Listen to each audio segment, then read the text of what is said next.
Juízes, capítulo 11. Jefté, o gileadita, era um guerreiro valente. Sua mãe era uma prostituta, seu pai foi Gileade. A mulher de Gileade também lhe deu filhos, que quando já estavam grandes, expulsaram Jefté, dizendo: Você não vai receber nenhuma herança de nossa família, pois é filho de outra mulher. Então Jefté fugiu dos seus irmãos e se estabeleceu em Tobi. Ali um bando de vadios uniu-se a ele e o seguia. Algum tempo depois, quando os amonitas entraram em guerra contra Israel, os líderes de Gileade foram buscar Jefté em Tobi. Venha, disseram. Seja nosso comandante, para que possamos combater os amonitas.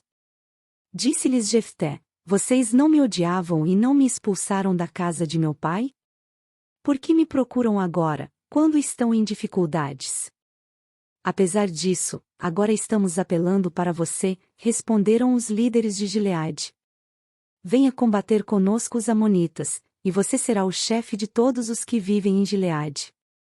Jefté respondeu: Se vocês me levarem de volta para combater os amonitas e o Senhor os entregar a mim, serei o chefe de vocês? Os líderes de Gileade responderam: O Senhor é nossa testemunha, faremos conforme você diz.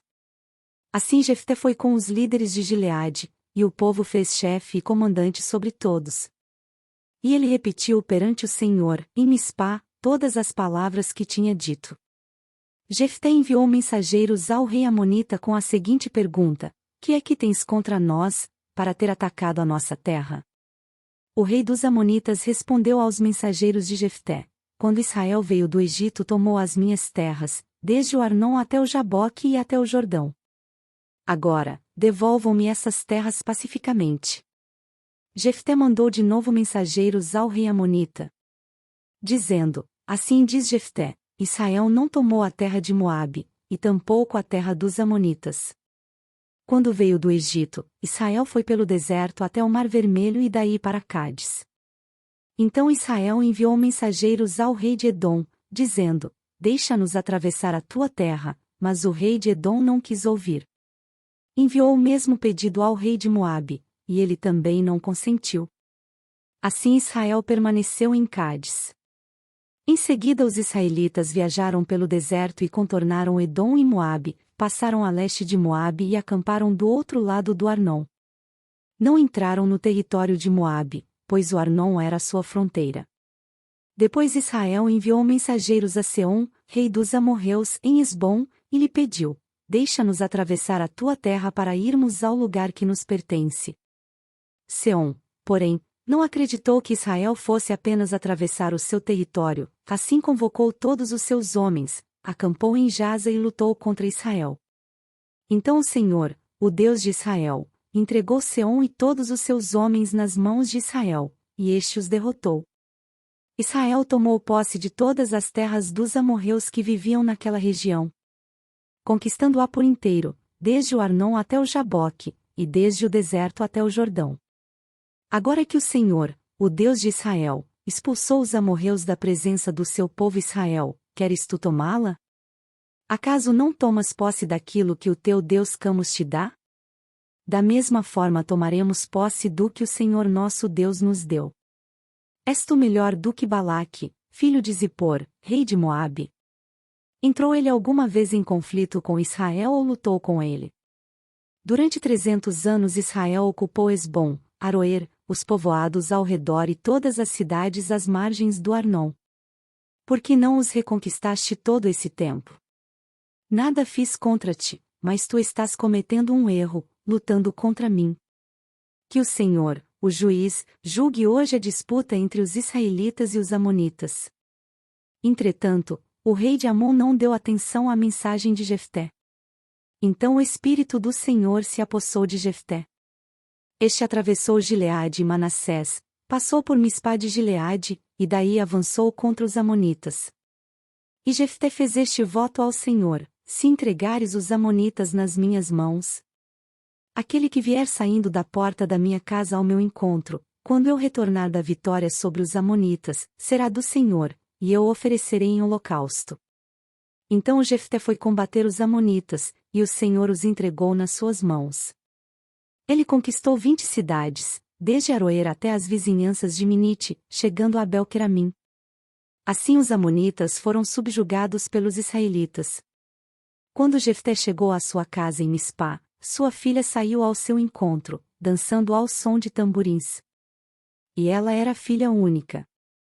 Ele não tinha outro filho ou filha. Quando a viu, rasgou suas vestes e gritou: "Ah, minha filha! Estou angustiado e desesperado por tua causa, pois fiz ao Senhor um voto que não posso quebrar." "Meu pai," respondeu ela, "sua palavra foi dada ao Senhor. Faça comigo o que prometeu, agora que o Senhor o vingou dos seus inimigos, os amonitas." E prosseguiu: "Mas conceda-me 2 meses para vagar pelas colinas e chorar com as minhas amigas, porque jamais me casarei." "Vá," disse ele. E deixou que ela fosse por 2 meses. Ela e suas amigas foram para as colinas e choraram porque ela jamais se casaria. Passados os 2 meses, ela voltou a seu pai, e ele fez com ela o que tinha prometido no voto. Assim, ela nunca deixou de ser virgem. Daí vem o costume em Israel de saírem as moças durante 4 dias, todos os anos, para celebrar a memória da filha de Jefté, o gileadita. Juízes, capítulo 12. Os homens de Efraim foram convocados para a batalha, dirigiram-se para Zafon e disseram a Jefté: "Por que você foi lutar contra os amonitas sem nos chamar para irmos juntos? Vamos queimar a sua casa e você junto." Jefté respondeu: "Eu e meu povo estávamos envolvidos numa grande contenda com os amonitas, e, embora eu os tenha chamado, vocês não me livraram das mãos deles. Quando vi que vocês não ajudariam, arrisquei a vida e fui lutar contra os amonitas, e o Senhor me deu a vitória sobre eles. E, por que vocês vieram para cá hoje? Para lutar contra mim?"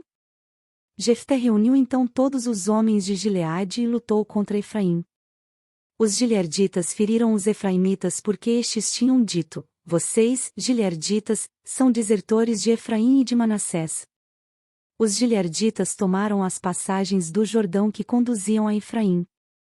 Sempre que um fugitivo de Efraim dizia: "Deixem-me atravessar", os homens de Gileade perguntavam: "Você é efraimita?" Se respondesse que não, diziam: "Então diga, Shibolete." Se ele dissesse Sibolete, sem conseguir pronunciar corretamente a palavra, prendiam-no e matavam-no no lugar de passagem do Jordão. 42.000 efraimitas foram mortos naquela ocasião. Jefté liderou Israel durante 6 anos.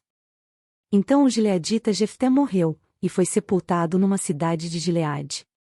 Depois de Jefté, Ibsã, de Belém, liderou Israel. Teve 30 filhos e 30 filhas. Deu suas filhas em casamento a homens de fora do seu clã, e trouxe para os seus filhos 30 mulheres de fora do seu clã. Ibsã liderou Israel durante 7 anos. Então Ibsã morreu, e foi sepultado em Belém. Depois dele, Elon, da tribo de Zebulon, liderou Israel durante 10 anos. Elon morreu, e foi sepultado em Aijalon, na terra de Zebulon. Depois dele, Abidom, filho de Iléu, de Piratom, liderou Israel. Teve 40 filhos e 30 netos, que montavam 70 jumentos. Abidom liderou Israel durante 8 anos. Então Abidom, filho de Iléu, morreu, e foi sepultado em Piratom, na terra de Efraim, na serra dos Amalequitas.